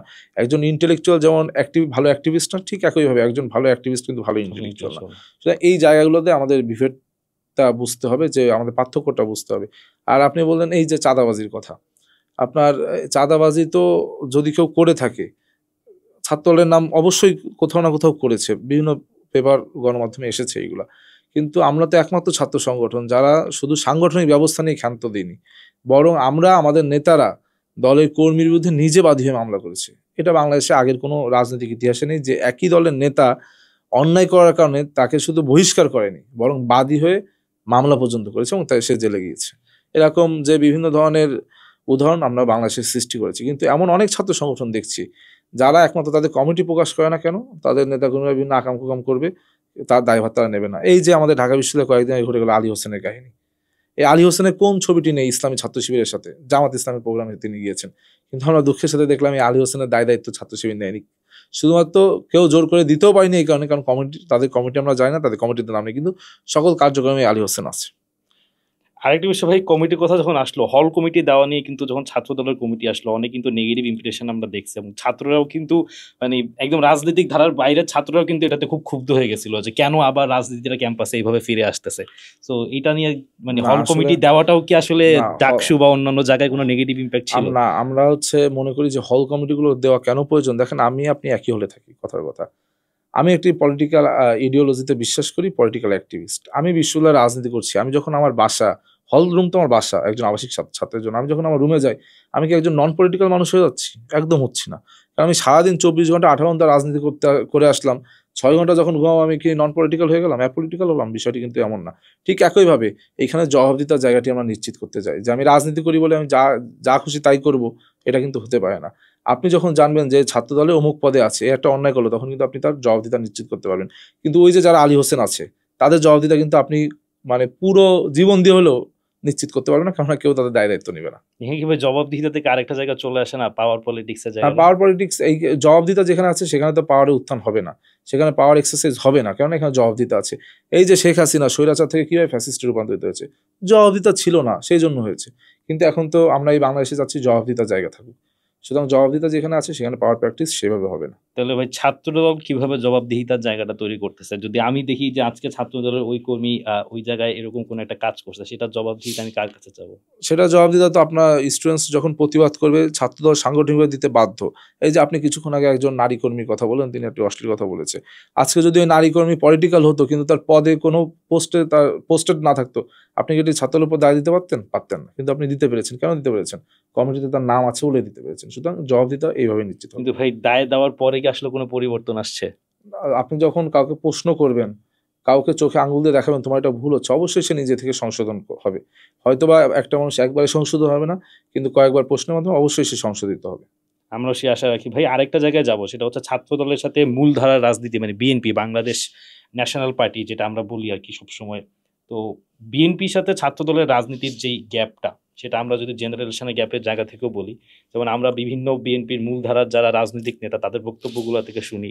যেমন আমরা একটা বক্তব্য শুনলাম, সেটা হচ্ছে যে আল শামস আল বদর রাজাকার থেকে শিবিরের উৎপত্তি, বা এরকম ঢাকা বিশ্ববিদ্যালয়ের ছাত্রদেরকে ফকিন্নির পুত বলা।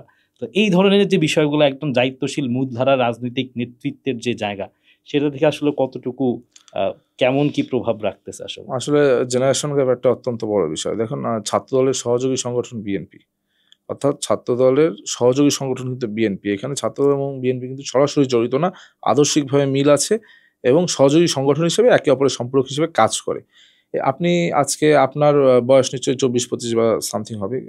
আপনার বাবার বয়স নিশ্চয়ই 50 থেকে 60। আপনার বাবার এমন অনেক কথা আছে যেটা আপনি পছন্দ করেন না। অবশ্যই। আপনার বাবা অনেক নৈতিক কথা বলে, যেটা আপনার মনে হয় আমার বাবা ভুল বলছে, আমি হয়তো বা ঠিক বলছি। বয়সের গ্যাপের কারণে, জেনারেশনের গ্যাপের কারণে অনেক সময় কিন্তু আমরা আমাদের গুরুজনদের যে মতামত সেটাকে অনেক সময় প্রাধান্য দিই, অনেক সময় দেই না। অনেক সময় ভাবি যে এটা যুক্তিযুক্ত হচ্ছে, অনেক সময় ভাবি যুক্তিযুক্ত হচ্ছে না। কিন্তু একসময় তো আমরাও সেই জায়গায় যাবো। তখন কিন্তু আমাদের পরবর্তী যে জেনারেশন তারাও ভাববে, মনে করবে যে আমি রং, সে রাইট। সুতরাং এই ধরনের একটি যে জেনারেশন গ্যাপ, এটিকে কিন্তু আপনার রিকভার করা, এটা আমাদের জায়গা থেকে আমাদের দায়িত্ব। কিন্তু হ্যাঁ, কেউ যদি নেতিবাচক কথা বলে, সেই নেতিবাচক কথাকে আমাদের প্রতিবাদ অব্যাহত রাখতে হবে। কেননা প্রতিবাদ যদি না করি, জবাবদিহিতার জায়গা যদি না দিই, নেতিবাচকতা ছড়িয়ে পড়বে। আমরা একজন মানুষ ভুল করলে, আমাদের একটি সমস্যা এই বাংলাদেশের প্রেক্ষাপটে, যে ভুল করলে তাকে আমরা সকলে চেপে ধরি। সে যে ভুল করেছে তাকে আগে উপলব্ধি করাতে হবে যে ভাই আপনি ভুল করেছেন। আমরা কি করি বর্তমানে, আপনি একটা ভুল করবেন, আপনার ট্রল করে আমরা ছেড়ে দিব। কিন্তু এই যে মানুষটাকে আপনার কারেকশন করা প্রয়োজন, এটা কিন্তু আমরা মনে করছি না। এই রিয়েলাইজেশন যখন আমাদের ভিতরে আসবে, তখন বাংলাদেশে অনেক সমস্যা কেটে যাবে। একজন মানুষ ভুল করলে সে যে সবসময় ভুল করবে এমন না, সেই ভুল থেকে তাকে আমরা যদি রিয়েলাইজেশনে আনতে পারি যে ভাই তুমি এটা ভুল করছো, এটা সঠিক পথ, বা এইভাবে তুমি ভালো করতে পারো, অবশ্যই সে ভালো করবে। কিন্তু আমরা যদি ওই মানুষটাকে নষ্ট করে দিই যে না, ও একটা ভুল করছে, ওকে রাজনীতি করতে দেবো না, ওকে কোনো কাজ করতে দেবো না, সেই ক্ষেত্রে বাদ হয়ে যাবে। এটা কিন্তু ভালো না এবং গ্রহণযোগ্য বলে আমার মনে হয়। এটা ভাই আমিও মনে করি, কারণ বিএনপি কিন্তু বাংলাদেশে একটা ওয়ান অফ দ্য মানে সবচেয়ে লার্জেস্ট পলিটিক্যাল পার্টির একটা। সেই জায়গা থেকে বিএনপিকে বাদ দিয়ে তো আসলে বাংলাদেশ কোনোভাবেই আগাইতে পারবে না। তো বিএনপির মধ্যে আসলে কি কি ধরনের পরিবর্তন আপনি আসলে চান, যেগুলো আসলে মনে হয় নতুন বাংলাদেশে বিএনপিকে একটা নতুন শক্ত অবস্থান দিবে? এখনকার যদি আমি কারেন্ট সিচুয়েশন বলি ভাই, তাহলে কিন্তু বিএনপির জন্য এটা কিছুটা রিলিউশনাল। এটা কিন্তু 50-50, মানে খুব যে ভালো অবস্থান তা বলা যায় না, খুব খারাপ তা বলা যায় না। কিছু পরিবর্তন আসছে, যতটুকু পরিবর্তন আমরা চাচ্ছি, বা যে জায়গাগুলোয় যোগ্য নেতৃত্বের যে জায়গাটা, নতুন যোগ্য নেতৃত্ব উঠে আসার যে বিষয়টা, সেটা কিন্তু কিছুটা হইলেও আশানুরূপ না। আপনি আসলে একজন ছাত্র দলের নেতৃত্বের জায়গা থেকে, বা একজন ছাত্র নেতার জায়গা থেকে, নতুন প্রজন্মের নেতার জায়গা থেকে আসলে কিভাবে বিষয়গুলো? না, আসলে আমি তো বললাম যে আমাদের বিএনপি, আমরা সবসময় কিন্তু দেশপ্রেমিকতার পরিচয় দেয় আমাদের বিএনপি, সাহসিকতার পরিচয় দেয়, সব দিক ঠিক আছে। কিন্তু এই বর্তমান বাংলাদেশের যে ন্যারেটিভ দাঁড় করানো রাজনীতি, এখান থেকে আমরা পিছিয়ে। কিন্তু সময়ের প্রয়োজনে, যুগের প্রয়োজনে ন্যারেটিভ দাঁড় আমাদেরকেও করাতে হবে। কেননা আমরা যখন দেখবো একটি পরিবেশে এখানে বাস্তবিকতার থেকে আপনার সামাজিক যোগাযোগ মাধ্যমের গুরুত্ব বেশি, তখন সামাজিক যোগাযোগ মাধ্যমে আমাদের প্রায়োরিটি দিতে হবে। কিন্তু আমরা কিছু জায়গায় কিছু ভুল করছি, যেমন আমাদের মিডিয়া সেল। আমরা কি করি, আমরা রেগুলার আমাদের যে প্রাত্যহিক প্রোগ্রামগুলো আছে সেগুলোকে আমরা জাস্ট ফলো আপ প্যাট্রোনাইজ করি বা ফলো আপ করি। কিন্তু আপনি দেখবেন যে অসংখ্য পেজ রয়েছে, বিভিন্ন মিমস পেজ রয়েছে, যেগুলোতে আমাদের বিভিন্নভাবে কটাক্ষ করা হয়, ছোট করা হয়। এগুলো জেনারেশনের সাথে কানেক্টেড করা ইজি। আপনি মিডিয়া সেল দিয়ে কিন্তু জেনারেশনকে কানেক্ট করতে পারবেন না। কিন্তু আপনি যদি বিভিন্ন পেজ খুলেন, বিভিন্ন মিমস আইডি খুলেন, সেগুলো দিয়ে কিন্তু জেনারেশনটা আপনি কানেক্ট করা খুব ইজি। সুতরাং এইসব জায়গায় আমাদেরকে প্রায়োরিটি দিতে হবে। তাহলে আমার মনে হয় যে এখন যে লড়াই, এই সাইবার লড়াই অথবা জেনজিকে কানেক্ট করার যে লড়াই, সেখানে আমরা এগিয়ে থাকবো। কেননা আমাদের পূর্বের যে ইতিহাস রয়েছে, সেখানে আমরা দেশপ্রেমিকতার পরিচয় বলেন বা সাহসিকতার পরিচয়, শতভাগ উত্তীর্ণ আমরা। এই একটা জায়গায় পিছিয়ে আছি, এই একটা জায়গায় আমরা যদি আগাতে পারি, ঠিক করতে পারি, আমরাও গোল্ডেন এ প্লাস পাবো বলে মনে করছি।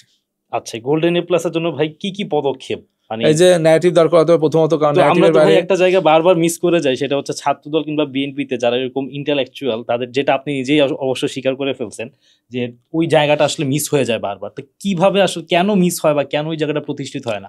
আমরাও তো আসলে বিএনপির কাছে প্রত্যাশা করি দেশের একটা অন্যতম রাজনৈতিক দল হিসেবে তারা জনমানুষের আকাঙ্ক্ষাকে প্রতিফলন করবে এবং বুদ্ধিবৃত্তিক জায়গাতেও তারা সেরা থাকবে, কিন্তু কেন তাহলে সেটা বারবার এই জায়গাটায় স্লিপ হচ্ছে কেন ভাই? আসলে বিএনপি অনেক বড় দল, তো সবাই চায় যে বিএনপি যদি একটা পদ পেতাম।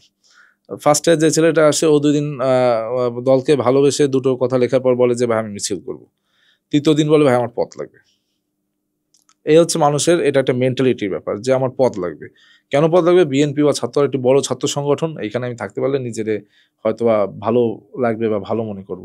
কিন্তু আমি যে এই দলকে পরোক্ষভাবে সহযোগিতা করতে পারি, আমার আমার বিভিন্ন ইন্টেলেকচুয়াল প্রপার্টি দ্বারা, রিসোর্স দ্বারা আমি এই দলের পক্ষে বিভিন্ন ন্যারেটিভ দাঁড় করতে পারি বা এই দলের পক্ষে সমুন্নত রাখতে পারি, এই দলের যে জায়গা, সেটি কিন্তু আমরা ভাবছি না। এই জন্য আমার মনে হয় যে বর্তমান যে প্রজন্ম বা বর্তমান জেনারেশন বা বর্তমান যুগে বিএনপির প্রত্যেক আলাদা আলাদা সেক্টরকে ডিফারেন্সিয়েট করতে হবে।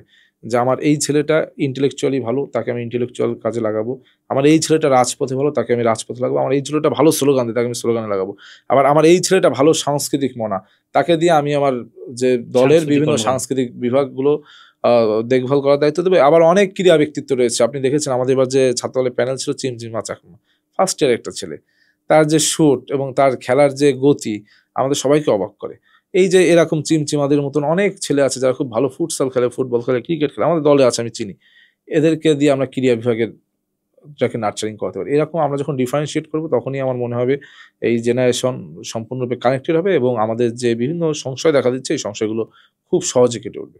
আর একটা ভাই খুব গুরুত্বপূর্ণ একটা জিনিস ডাকসুর নির্বাচন থেকে আমার কাছে মনে হয়েছে যে গত জুলাইতে যাদের কথায় সবাই রাজপথে নেমে নিজের জীবন বিসর্জন দেওয়ার জন্য রাজি ছিল, সেই দল কিংবা সেই মানুষদেরই একদম ডাকসুর একটা প্রথম নির্বাচন 5 আগস্টের পরে এরকম ভরাডুবি হওয়ার কারণটা আপনার কাছে কি মনে হয়? আমার মনে হয় যে ভরাডুবি হওয়ার কারণ তারা নিজে। কেননা দেখুন, আমরা সকলে আন্দোলন করলাম, কিন্তু রাষ্ট্রীয় ক্ষমতায় আমরা কিন্তু আন্দোলনের পক্ষের শক্তি।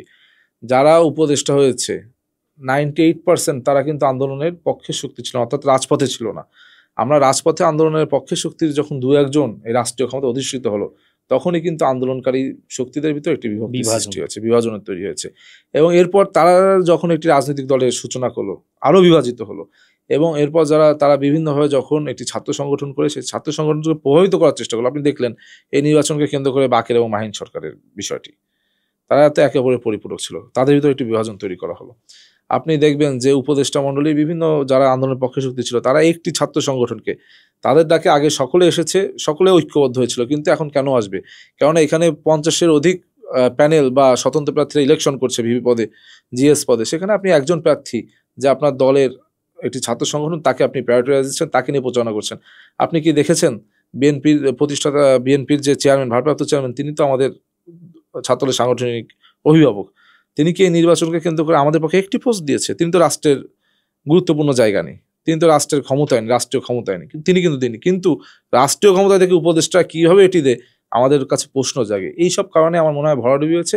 আর এখানে তো ইলেকশন ম্যানিপুলেশন একটি ব্যাপার রয়েছে, কিন্তু আমার মনে হয় শতভাগ যদি সুস্থ নির্বাচনও হয় বা হতো, সেই ক্ষেত্রে তাদের অবস্থা এর থেকে অল্প কিছু সামান্য ভালো হতে পারত। একটা জায়গা মোটামুটি ভাই আমরা শেষের দিকে, নির্বাচনের আগে, ডাকসু নির্বাচনের আগে আমরা সবার মধ্যে খুব মিলের জায়গা দেখছি। সবাই যেই সুরটা দিয়েছিল যে যেই জিতে যাক আমরা আসলে সবাই জিতে যাব, তো কেন নির্বাচনের শেষ দিকে এসে বিভাজনটা শুরু হলো বা এটা কারণটা? এর কারণটা, এর দায়ভার বিশ্ববিদ্যালয় প্রশাসনকে নিতে হবে, কোনো প্রার্থী নেবে না। আগে বলেছি, এখনো বলছি। কেননা নির্বাচনকে প্রশ্নবিদ্ধ করার জন্য যা যা করণীয় বা এই প্রশ্নের যে উত্তর, প্রশ্নের যে জবাবদিহিতার জায়গায় স্পষ্ট করার দায়িত্ব বিশ্ববিদ্যালয় প্রশাসনের। আপনি বিশ্ববিদ্যালয় প্রশাসন, আপনি এখানে অভিভাবকের জায়গায় থেকে যখন আপনি কাউকে বেশি ভালো চোখে দেখছেন, কাউকে কম চোখে দেখছেন, তখনই কিন্তু বাকিদের ভিতর, নিজেদের ভিতর অন্তকোন্দল অথবা প্রতিদ্বন্দ্বিতা, প্রতিহিংসায় রূপান্তরিত হচ্ছে। আমরা তো বলেছিলাম যে জিতুক, আমাদের প্রার্থী ভিপি প্রার্থী একটি কথা বলেছিল যে জিতে গেলেও জিতে যাবো, হেরে গেলেও জিতে যাবো। আবার অনেকে বলেছিল আমরা ফলাফল মেনে নিব, কিন্তু ওই দিন থেকে কিন্তু কেউ ফলাফল মেনে নেই। আপনি দেখুন, কেউ ফলাফল মেনে নেই। আপনি কিন্তু ভাই অভিনন্দন, আমি অভিনন্দন জানাইনি, কিন্তু আমি বলেছি শিক্ষার্থীদের রায় যদি হয় সেক্ষেত্রে আমি এটাকে আমার রায়, এটা ড্যামেজ কন্ট্রোল না, কারণ শিক্ষার্থীরা কি রায় দেখাবে, কারণ আমরা তো শতভাগ আস্থা রাখতে পারছি না এখানে, যেহেতু বিভিন্ন প্রশ্ন নির্বাচনের থেকে গিয়েছে এবং বিশ্ববিদ্যালয় প্রশাসন ক্লিয়ার করছে না। এক জায়গা গুণা ভুল, আপনার এক জায়গা গুণে দেখা যাচ্ছে একটি বিশ্ববিদ্যালয় নির্বাচন সারা জাতি নির্বাচনের দিকে তাকিয়ে আছে, সেখানে কয়েকজন প্রার্থীর ফলাফলে অসঙ্গতি, সুন্দর করে একটি প্রেস লিস্ট দিল, এটা গুণায় ভুল ছিল। এত তো ভাই ইজি না, কেননা প্রত্যেক হলে, বিভিন্ন হলে ভিপি প্রার্থী, জিএস প্রার্থী 1-2 ভোটে হেরেছে। সুতরাং আপনি চাইলেই তো এখানে একটা অসঙ্গতি ছিল, আপনি কোনো তদন্ত কমিটি গঠন করে আপনি একটা প্রেস লিস্ট দিয়ে দিলেন, এটা তো আপনার একটি ছেলে খেলা না। এটা তো একটা জাতীয় নির্বাচনের পূর্বে এক ধরনের জাতীয় নির্বাচন, ডাকসুকে সেকেন্ডার পার্লামেন্ট বলা হয়। সুতরাং এটার দিকে সারা বাংলাদেশের মানুষের নজরদারি ছিল। জাতীয় নির্বাচনের 300 আসনে 300 প্রার্থীর দিকে নজর থাকবে ওই এলাকার, কিন্তু এইটা কিন্তু সারা বাংলাদেশের 300 আসনের নাগরিকদের কিন্তু নজর ছিল এই ডাকসুতে। সুতরাং এইটাকে ছেলে খেলা যদি কেউ ভাবে, এটা ভুল। আর আপনার এই ধরনের যে আন্তঃকোন্দল বা প্রতিহিংসা রূপান্তরিত হয়েছে, এর দায়ভারও বিশ্ববিদ্যালয় প্রশাসনকে নিতে হবে, কারণ তারা তাদের জায়গা থেকে স্পষ্ট করছে না কিছু। ভাই ডাকসু নির্বাচন তো শেষ, আপনার ক্লান্তির সময়টাও অনেকখানি কেটে গেছে, নতুন কি পরিকল্পনা বা আপনি আসলে নিজেকে কোন জায়গায় দেখতে চান? আমি আসলে যেহেতু একটি ছাত্র সংগঠন করি, শিক্ষার্থীদের দাবি দেওয়া অনেক কাজ, তবে আমার একটি উপলব্ধি হয়েছে যে শিক্ষার্থীদের, আমরা যারা বিভিন্ন ছাত্র সংগঠন করি, শুধু ছাত্র দল না, বিভিন্ন ছাত্র সংগঠন বা ছাত্র রাজনীতি করি, আমরা সবসময় শিক্ষার্থীদের বিভিন্ন দাবি দেওয়াকে আমাদের কণ্ঠস্বরে প্রতিফলিত করার চেষ্টা করি মিছিল, মিটিং, স্লোগানের মাধ্যমে। কিন্তু এই নির্বাচনকে কেন্দ্র করে আমি দেখলাম বিভিন্ন রুমে গেলাম, তখন আমি দেখলাম আমার সমস্যা জানার, অর্থাৎ তারা কি প্রবলেমে সাফার করছে, এগুলো জানার বিস্তৃতি আরো বেড়ে গেল। আমার মনে হয়েছে আমরা যারা ছাত্র রাজনীতি করি, ছাত্র সংগঠনগুলো প্রতিনিধিত্ব করি, প্রত্যেকের আমার শিক্ষার্থীদের কাছাকাছি যাওয়া প্রয়োজন। শুধু মিছিল মিটিংয়ের মাধ্যমে তাদের দাবি দেওয়া তুলে ধরলে হবে না, শিক্ষার্থীদের কাছে যাওয়া প্রয়োজন। এবং আমি চেষ্টা করব যে আমি যতদিন বিশ্ববিদ্যালয়ে আছি, আমি বিশ্ববিদ্যালয়ের শিক্ষার্থীদের কাছাকাছি যাব, তাদের কাছাকাছি যে সমস্যাগুলো চিহ্নিত করে একসাথে কীভাবে প্রতিকার করা যায়, সেই জন্য আমার ছাত্র সংগঠনের মাধ্যমে কাজ করব। একইভাবে ডাকসুর যে একটি কমিটি হয়েছে বা বডি রয়েছে এবং বিশ্ববিদ্যালয় প্রশাসন রয়েছে, সকলকে সহযোগিতার জন্য আমি ব্যক্তিগতভাবে প্রস্তুত এবং আমার সংগঠনও প্রস্তুত।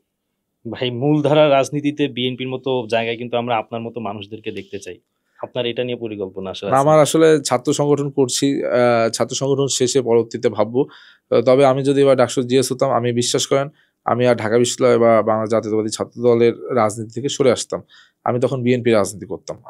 আমি তখন আমার ডাকসুর মেয়াদকাল শেষে আমি জাতীয় রাজনীতিতে পদার্পণ করতাম এবং চাইতাম যে আমি জাতীয় রাজনীতিতে অংশগ্রহণ করবো, কিন্তু সেই সুযোগ যেহেতু শিক্ষার্থীরা দিনই, সুতরাং যতদিন ছাত্রত্ব আছে ততদিন আগে ছাত্র সংগঠনটাই আমি ভালোভাবে শেষ করতে চাই।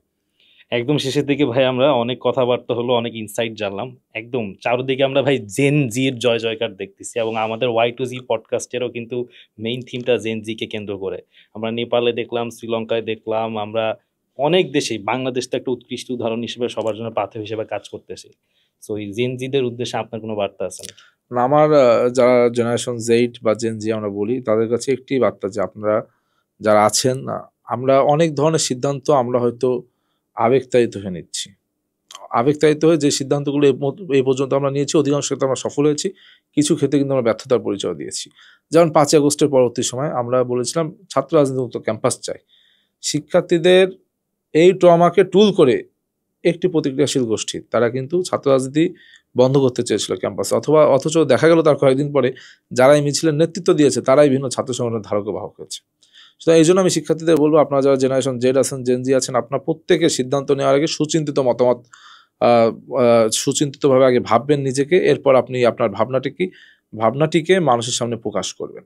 সেই ক্ষেত্রে আমার মনে হয় আমরা যদি খুব ভালোভাবে চিন্তা করি, ওই যে শাহরুখ খানের একটা সিনেমা আছে জওয়ান, সেখানে দেখেছেন তারা ভোটের আগে শাহরুখ খান একটা কথা বলে যে আমরা একটা মশার কোয়েল কেনার আগে 5 মিনিট ভাবি যে মশার কোয়েলটা কতটুকু ধোয়া দেবে, কতটুকু ধোয়া দিবে না, বা আমরা একটা ময়দা কেনার আগে অনেকক্ষণ ভাবি এটা ভালো কি ভালো না, পুষ্টিমান কেমন কি কেমন না। কিন্তু আমরা একটা ভোটাধিকার প্রয়োগের ক্ষেত্রে আমরা বিভিন্ন ক্যাম্পাসের বিভিন্ন ইস্যুতে আমরা হুঠার সিদ্ধান্ত নিয়ে ফেলি, কিন্তু এই হুঠার সিদ্ধান্ত নেওয়ার ফলে কিন্তু আমার বা আপনাকে সাফার করতে হচ্ছে না, প্রত্যেক স্টুডেন্টকে সাফার করতে হচ্ছে। আমি একটি ভুল সিদ্ধান্তে আজকে রায় দিব, এই ভুল সিদ্ধান্ত কিন্তু আমাকেই সাফার করতে হবে। এই জন্য আমাদের যেন ব্যক্তিগতভাবে আমাদের ভুল সিদ্ধান্তের কারণে কোনো সাফারিংস আমাদেরকেই না বইতে হয়, বরং আমরা যদি একটু ভেবে চিন্তে আমাদের কাজগুলো করি, আমাদের যে বিভিন্ন ভোটাধিকারের মতন গুরুত্বপূর্ণ ইমানি দায়িত্বগুলো আছে সেগুলো প্রয়োগ করতে পারি, সেই ক্ষেত্রে ঢাকা বিশ্ববিদ্যালয়ের সমস্যা যেমন সংকট যেমন সমাধান হবে, একইভাবে ব্যক্তিগত জায়গা থেকে আমরা যারা শিক্ষার্থীরা রয়েছে আমাদের কিন্তু সেই সাফারিংসগুলো কেটে যাবে। অসংখ্য ধন্যবাদ ভাই, আপনার এত ব্যস্ততার মাঝখানে আজকে আমাদের সময় দিয়েছেন এবং অনেক বিষয় যেগুলো আসলে আলোচনায় আসে না সেগুলো আমরা আজকে শুনতে পাইছি এবং আপনার যেই আশার জায়গাগুলো সেগুলো প্রতিফলন হোক এবং বাংলাদেশের মানুষের আশার জায়গা আপনাদের মাধ্যমে সামনে চলে আসুক। অসংখ্য ধন্যবাদ। ধন্যবাদ দর্শক, আপনাদেরকে অসংখ্য ধন্যবাদ এতক্ষণ ধরে আমাদের সঙ্গে থাকার জন্য। আমাদের সঙ্গে আজকে ছিলেন ডাকসুর একজন অন্যতম আলোচিত জিএস পদপ্রার্থী এবং তার মুখ থেকে আপনারা ছাত্রদল সম্পর্কে এবং বাংলাদেশের ছাত্র রাজনীতির ভবিষ্যৎ নিয়ে অনেক কথাবার্তাই শুনলেন। আশা করি আপনাদের অনেক অনেক প্রশ্নের উত্তর আজকে আমাদের এই পডকাস্ট থেকে পেয়ে গিয়েছেন। আশা করি আমরা ছাত্র রাজনীতি ভবিষ্যতে অনেক ভালো কিছু আমাদের জন্য বয়ে নিয়ে আসবে, সেই আশা ব্যক্ত করে শেষ করছি। আসসালামু আলাইকুম।